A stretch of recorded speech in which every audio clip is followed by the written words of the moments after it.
We're here at AQS Quilt Week, and I get to talk to another winner, Tami Graeber.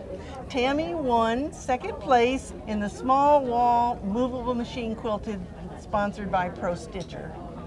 Congratulations. Thanks, Bonnie. This is very exciting for me, my first ribbon in Paducah. Is it your first one? Yes, and not only did I get one, but I got two, so I really made up. And you get to do an interview. I know, awesome, and that was on my bucket list, so now I'm good to go. Check that one off. Yeah, thank you. Well, you have a beautiful quilt, so let's talk about what you did, because you used a little bit different fabric in some of this. Yes. And so let's start out with like the main body of the designs. Well, you know, I'm an art quilter, but I decided that I wanted to create a quilt that looked traditional from afar, and yet it's not applique or pieced. And what you're seeing is my painting on a whole cloth center. So the only thing that's traditional is a couple of these pieces, which is fabric, hand appliqued, but the black is painted, and the pink is cork. Okay, so how do you sew with cork? Well, you know, if you've ever sewn on leather, it's just like that. It had, you know, I actually saw some down in the vendors, and you can buy that there in little squares. It's kind of pricey.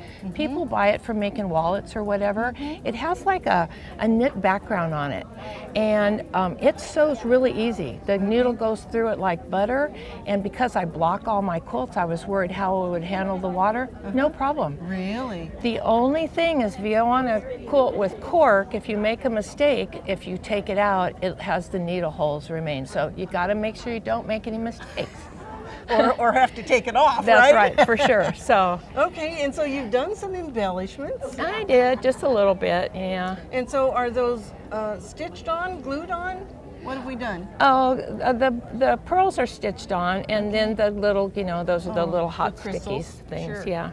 Yes, well, it's a beautiful quilt, and I think people need to pay attention of how you've taken colors and designs from the center and put them in the borders, and then you ended up with that wonderful little black and white stripe. Oh, yeah. That carries the colors all the way to the edge. Yeah. Well, and you know, I'm a Zentangle teacher, and so I see a little Zentangle drawing in here. Yes, I've been inspired by you to do that, that's for sure. This quilt was inspired by a black and white Victorian tile, and I have a Victorian home and lots of Victorian antiques. And this tile just spoke to me that it would make a beautiful quilt someday, and it was totally black and white. And this part around here is why I call it the Victorian trellis, but I wasn't sure how to create it and get it to all fit together. So I decided to make the trellis first, and then I just stuck a piece of fabric in the back and then did my afterwards to make sure that it came out that way. Well, and you've also given it sort of that trellis look by using the rickrack. Yeah, on both edges. Lots of fun embellishments, you know. Yes. When I first made this quilt, it was during the quarantine of COVID, and I thought, well, I've got nothing but time to just sit, and I created a whole center, completely different, but a lot more pin work. And it was 4 months just to do the center. And I had discovered a pin that I thought was a great Zentangle pin. And it didn't bleed, it had a perfect line, and it rolled great. But I had never used it before, and it was Chinese made, so I knew nothing about it. And then at the end, you know, I wanted to wash it to get all the marks off, and that pin bled. And normally that doesn't bother me. It gives me license to put an embellishment or something fun extra on there. But no, it went from black to purple.